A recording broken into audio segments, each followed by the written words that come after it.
बिस्मिल्लाहिर्रहमानिर्रहीम। अस्सलाम वालेकुम। आज हमारा मोस्ट इम्पॉर्टेंट टॉपिक है जिसका नाम है स्कैन फंक्शन।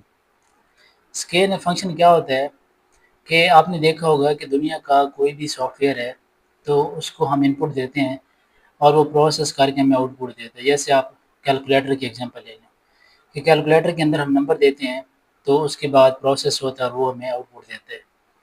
अब उस कैलकुलेटर को या उस सॉफ्टवेयर को हम इनपुट कैसे देते हैं?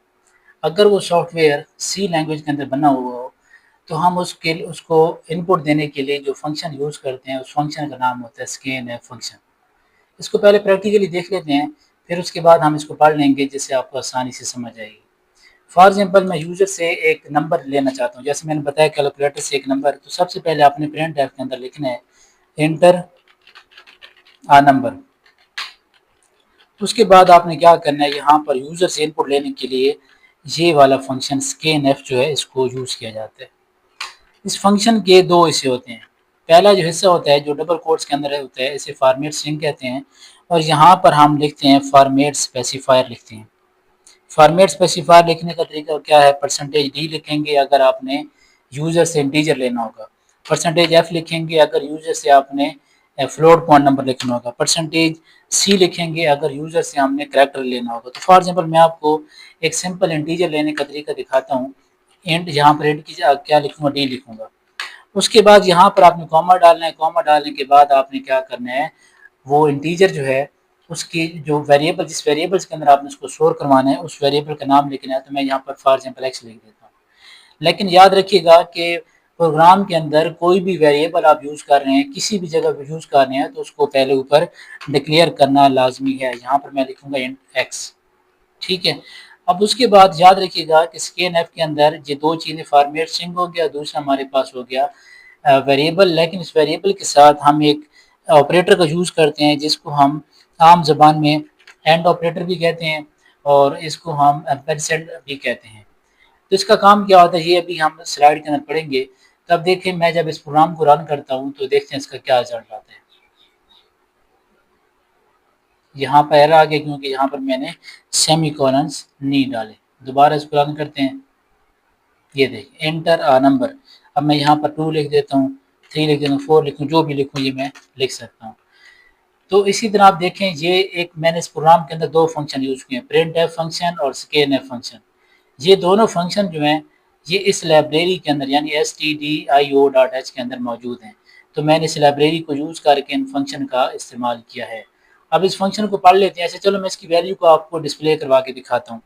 अब मैं क्या कराता हूँ, मैंने यूज़र से नंबर लिए है, मैं इसको क्या कराता हूँ, प्रिंट करा देता हूँ। प्रिंट एफ, यहाँ पर मैं उसी तरह डबल कोट्स लिखूंगा यूअर नंबर इज। अब जिस जगह आप नंबर वो करवाना है इंटीजर वैल्यू को, आपने उस जगह डी लिख देना है, यहाँ पर आपने इक्वल टू डाल देना है और यहाँ पर कॉमा देकर आपने उस वेरिएबल का नाम लिख देना है एक्स, जो यूज़र से आपने ली है। अब इसको मैं डिस्प्ले करवाता हूँ दोबारा। ये देखिए इंटर नंबर क्या है, मैं यहाँ पर लिखता हूँ 23। 23 लिखने के बाद इंटर करूँगा तो यहाँ पर आप देखें कि यूअर नंबर इज़, तो इसके बाद क्या आएगा, यहाँ पर आपका नंबर आएगा और इक्वल टू बाद में चला गया। तो ये आगे पीछे करना था, खैर ये गलत हो गया। तो इस तरीके से आप यूज़र से इनपुट लेते हैं और उसको आप डिस्प्ले करवा सकते हैं। तो इसको हम कहते हैं स्कैन एफ फंक्शन। अब इसको पढ़ लेते हैं। स्कैन एफ फंक्शन का मतलब क्या है कि कीबोर्ड की मदद से, डिवाइस की मदद से इनपुट लेना। और ये कौन सी फाइल के अंदर मौजूद होता है, studio.h के अंदर होता है। इसका पहला हिस्सा फॉर्मेट स्ट्रिंग होता है, दूसरा हिस्सा इसका वेरिएबल, और वेरिएबल के साथ आपने एंड ऑपरेटर लगाना होता है। तो जो फॉर्मेट स्ट्रिंग है ये डबल कोट्स के अंदर लिखना होता है। इसके अंदर फॉर्मेट स्पेसिफायर होता है। फॉर्मेट स्पेसिफायर क्या इंडिकेट करता है, हमने पढ़ा था टाइप ऑफ डेटा को करता है। तो कॉमन जो यूज होते हैं वो परसेंटेज डी, एफ, सी, जैसे मैंने भी आपको बताया। ये जो ऑपरेटर है वेरिएबल के साथ, इसको हम क्या कहते हैं, एम्परसैंड ऑपरेटर कहते हैं और इसको एड्रेस ऑपरेटर का नाम भी देते हैं। तो ये करता क्या है, combine with the variable name, variable name के साथ आपने कंबाइन करके इकट्ठा लिखना है, जैसे मैंने भी आपको बताया। इसका काम क्या होता है, लोकेशन और एड्रेस इन द मेमोरी। ये किस चीज़ को इंडिकेट कर रहा होता है, मेमोरी के अंदर यानी रैम के अंदर लोकेशन को वो कर रहा होता है, दिखा रहा होता है। The computer then store the value in the variable, इसके बाद कंप्यूटर जो है वेरिएबल को स्टोर करवाता है। तो आगे थोड़ा सा देख लेते हैं कि सिंगल इनपुट हम कैसे लेते हैं। जैसे मैंने भी एक नंबर लिया है तो ज़्यादातर हम प्रिंट एफ फंक्शन के ज़रिए से ही हम दो चीज़ों का, यानी ये प्रिंट एफ फंक्शन और स्कैन एफ, ये दोनों को मिलाकर हम यूज़र से इनपुट लेते हैं ज़्यादातर। अच्छा, उसका तरीकाकार क्या है, जैसे मैंने अभी लिखा है कि एंटर अ नंबर, फिर उसके बाद मैंने इस तरीके से नंबर लेकर आपको दिखाया। और अगर फॉर एग्जांपल आपको एक से ज़्यादा मल्टीपल नंबर लेने पड़े तो फिर आप क्या करते हैं, एक ही जगह पर आपने जितने नंबर लेने हैं उतने आपने फॉर्मेट स्पेसिफायर डालने हैं और उतने आगे आपने यहाँ पर वेरिएबल डालने होते हैं। यहाँ पर देख लें फॉर एग्जांपल ये इंटीजर, दूसरा इंटीजर, तीसरा फ्लोट। ये क्या, गेटिंग मल्टीपल डिफरेंट इनपुट। अब डिफरेंट कैसे है, ये दो नंबर पहले इंटीजर हैं और ये फ्लोट है। यहाँ पर आपने पहला नंबर इंटीजर, दूसरा इंटीजर, तीसरा फ्लोट। तो हम 3 नंबर भी मुख्तलिफ डेटा टाइप के इकट्ठे भी ले सकते हैं। हम 2-3 नंबर जितने मर्ज़ी चाहें आप एक ही लाइन के अंदर इनपुट करवा सकते हैं।